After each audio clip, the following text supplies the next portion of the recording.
Oyo State government has banned head teachers and teachers from holding meetings during school hours, both within and outside public school premises, to ensure adherence to the unified school timetable.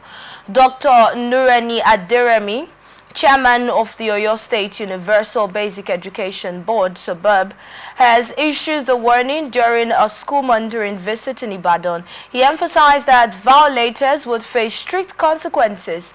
Adeniro also urged unions in the education sector to comply with the policy.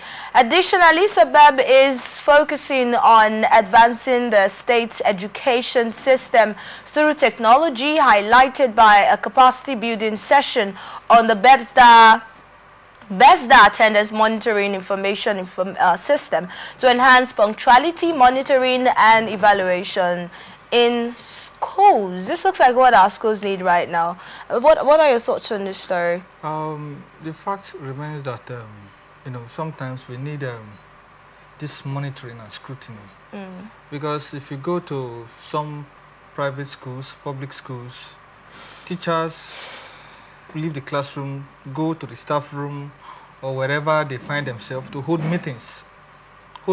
I remember vividly, those days just finishing school, waiting for the youth service call.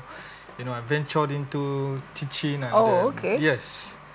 You will be in the classroom teaching, the head teacher will just walk up and we're having a meeting in the staff room. I have 40 minutes to teach. And that meeting, tell your students, okay, I'll be back shortly. It was supposed to last for 5 minutes. They'll tell you some become kind of a brief information. Before you know it, the whole 30, 45 minutes is gone. And that is it. Teachers take this as, a means to waste time and the student achieve nothing. So it's a right step in the right direction for me, for teachers to stop holding meetings during school hours. If you want to hold your meetings, probably wait till after school. Give yourself that 30 minutes after the closure of the day. Sit down, discuss. Nobody holds you. Or you come very early in the morning and you hold your meetings. Or probably, maybe, perhaps during break period, you can forfeit it, hold your meetings, and not to be calling teachers out of the classroom. In fact, sometimes when these meetings hold during break period, it extends till after. Yes, after the break period. And the students will be there doing nothing. But I just wish that this does not just end like this.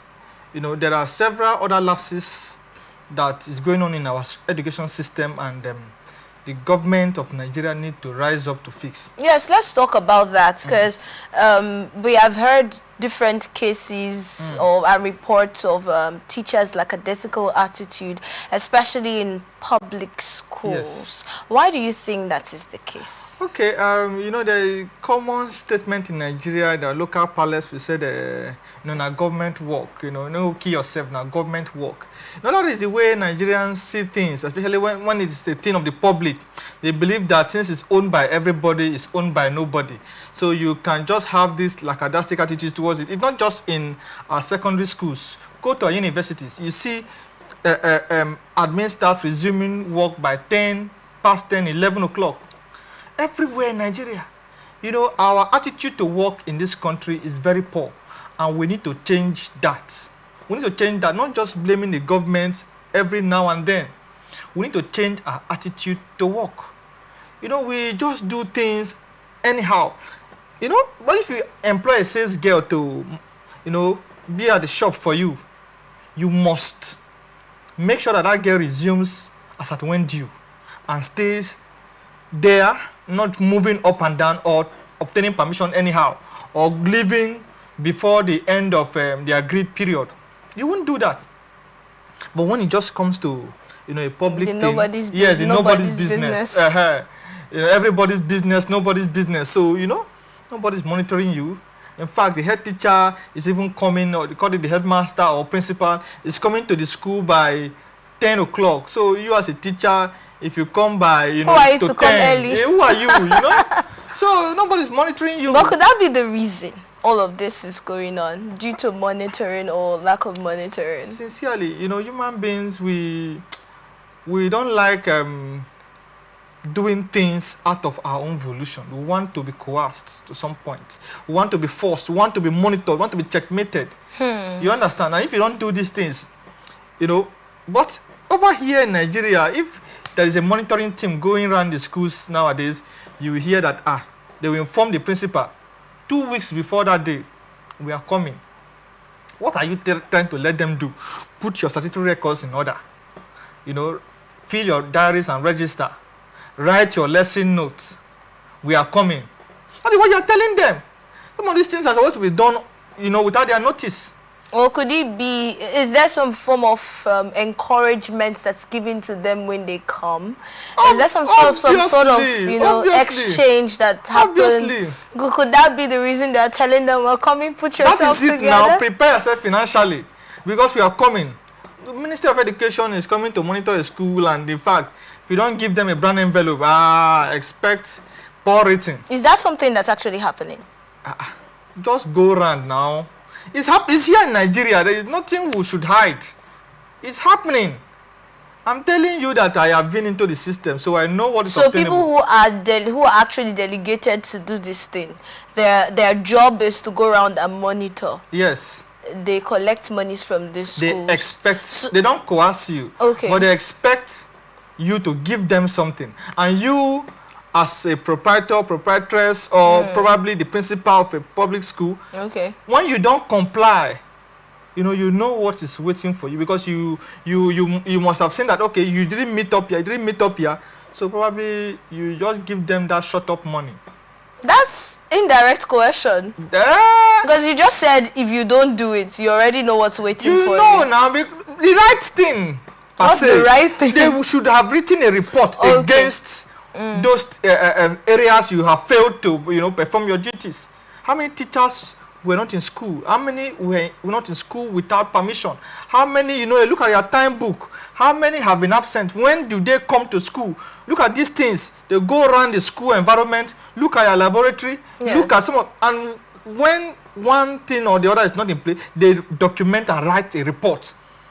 But, by giving them that money now, they just write, all is well. Meanwhile, the students are the ones suffering. And the education is the bedrock of every society, because it's a molding system that patterns the society. This is where we want to go. That is why China is where they are today, because they seem to have gotten it right in education. They don't go to classes and begin to read A's for apple like we are doing in Nigeria. Oh, really? Yes. Not necessarily. So how is theirs different? They begin to inculcate into you some morals from that level. You understand? And begin to introduce you to some technologies at your level. Because those are the things you need. Nobody come out on the street to begin to solve quadratic equation. Nobody does that. What you do on a daily basis is to apply some of these basic principles you should have learned. Somewhat. Not just the algebraic expression. You're not finding X anywhere in your life. My brother, we're finding X right now in Nigeria. The way we see it, it looks like we're finding X. But don't you think that some of these things, you can't completely say it's not needed or it's not useful. Truly. But we shouldn't Don't you think that is, people used to say that, people used to say in Nigeria, if you can survive in Nigeria, you can survive anywhere. Don't you think our educational system has some sort of role to play in that? It's because we make everything so difficult. You understand? Okay. Students that have been through the secondary school education system in Nigeria here, when they go abroad for their university degree or master's program, you see them doing exploits. Yes. Because, we go through too much scrutiny here. They tend to emphasize so much on cramming and pouring. You understand? Instead of what you have. That's what we emphasize on this country. What you are able to write on paper. Instead of what you can do practically. So that is what we need to begin. These are the things we need to begin to change gradually. We are too backward. We are too, and every day. Educationally. and otherwise. Okay. We are just too backward. Our education system, you know, our curriculum need to be revisited, reviewed. So why have we not done that? What is the hiccup and challenge there? They feel it is not needed. No, ASU has been clamoring for that. You just understand? like People that are responsible morning. for, you know, doing some of these things are busy playing politics. They don't have the political will to begin to make some of these changes. Because if you look at some of the things we are studying in Nigeria, some of the courses offered in the university, you know, they are just too backward. Some of these courses have been washed away. We've introduced some new and practical things. Everything now is our business. Begin to introduce students to the business line of that subject, of that course. You understand? Not just theoretical. Let them begin to... Because the reason why 90% of persons go to school is to earn a living. I wouldn't say 100. Because 90% is all the percentage. I wouldn't say 100. It's to earn a living. And when you come out of this system and somebody says that there is a deviation, there is a deviation between the gown and the town. The gown is the education system, and the town is the society. The gown is not producing what the town needs. We are lacking so much. So what can we do right now to come out of that? Change the curriculum we are having. Wash everything down. Change everything. Begin to introduce people to the business aspect of that course. Let them begin to see how they can generate income from it. Let them begin to learn it more of practically more than theoretically. What we just do is to cram. If you're a good crammer, you're a best graduating student in Nigeria. Cram very well. All right.